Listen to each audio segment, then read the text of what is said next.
ఓం నమ శివాయ. నిధయే సర్వవిద్యానాం విషజే భవరోగిణాం గురవే సర్వలోకానాం దక్షిణామూర్తయే నమః. ఈశాన్య సర్వవిద్యానాం ఈశ్వర సర్వభూతానాం బ్రహ్మాధిపతిర్బ్రాహ్మణోధిపతి బ్రహ్మ శివోమే అస్తు సదాశివం. శివాయ గురవే నమః. ప్రేక్షకులకు శ్రీ విశ్వేవసు నామ సంవత్సర ఉగాది శుభాకాంక్షలు. ఇప్పుడు శ్రీ విశ్వేవసు నామ సంవత్సరంలో మన దేశ ప్రధాని నరేంద్ర మోడీ గారి జాతకం చర్చించుకుందాం. నరేంద్ర మోడీ గారు తులా లగ్నంలో పుట్టారు. ద్వితీయ స్థానంలో చంద్రుడు కుజుడు ఉన్నారు.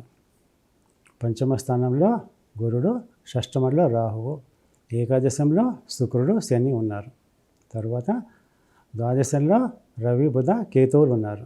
మోడీ గారికి ఏంటంటే లగ్నాధిపతి శుక్రుడు ఏకాదశంలో సింహరాశిలో ఉండడం వలన వారికి ప్రాపంచిక వ్యామోహాలు లేవు, దేని మీద అటాచ్మెంట్ లేదు, అది సూచిస్తుంది అన్నమాట. సింహరాశి అంటే డిటాచ్మెంట్కి సంబంధించినది. తర్వాత ఆయనకి లోపల సంతృప్తి అనేది ఉంటుంది. ఆ శుక్రుని గురుడు చూడడము, లగ్నాన్ని గురుడు చూడడం వల్ల ఆయన సత్వగుణ ప్రధానుడు అని సూచిస్తుంది అన్నమాట. అలాంటి వాళ్ళు ఒడిదుడుకులకి లోను కారు, సమంగా ప్రవర్తిస్తారు, ఉద్రేకం ఉండదు, ఆవేశం ఉండదు. అలాంటి వారి వలన ఇతరులకు ఉపయోగం ఉంటుందని సూచిస్తుంది. అందుకే ఆయన వల్ల దేశానికి మేలు కలుగుతోంది. తర్వాత ఇప్పుడు ఆయనకి నడిచేది కుజ మహాదశలో గురు అంతర్దశ. ఏప్రిల్ 4వ తేదీ నుంచి శని అంతర్దశ మొదలవుతుంది. అది ఒక సంవత్సరం పైన ఒక నెల ఉంటుంది.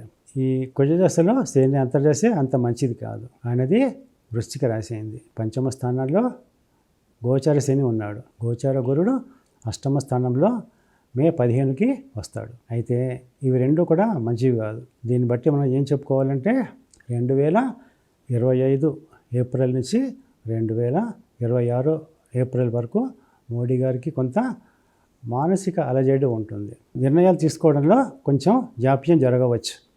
తర్వాత ఆయనకి ఇతరులతోటి మనస్పర్ధలు వచ్చే అవకాశం ఉంది. తర్వాత ఉదర వ్యాధి వచ్చే అవకాశం ఉంది. కానీ 2026 మే నుంచి ఒక సంవత్సరం పాటు ఆయనకి చాలా బాగుంటుంది. 2027లో మాత్రమే ఆయనకి పెద్ద మార్పులు సూచింపబడ్డాయి. మొత్తం మీద 2025, 26 మోడీ గారికి చాలా బాగుందని చెప్పాలి. ఆయన దైవానుగ్రహం ఉన్న మనిషి కాబట్టి ఎలాంటి ఆపదలు వచ్చినా కూడా వాటిని అధిగమించడం జరుగుతుంది.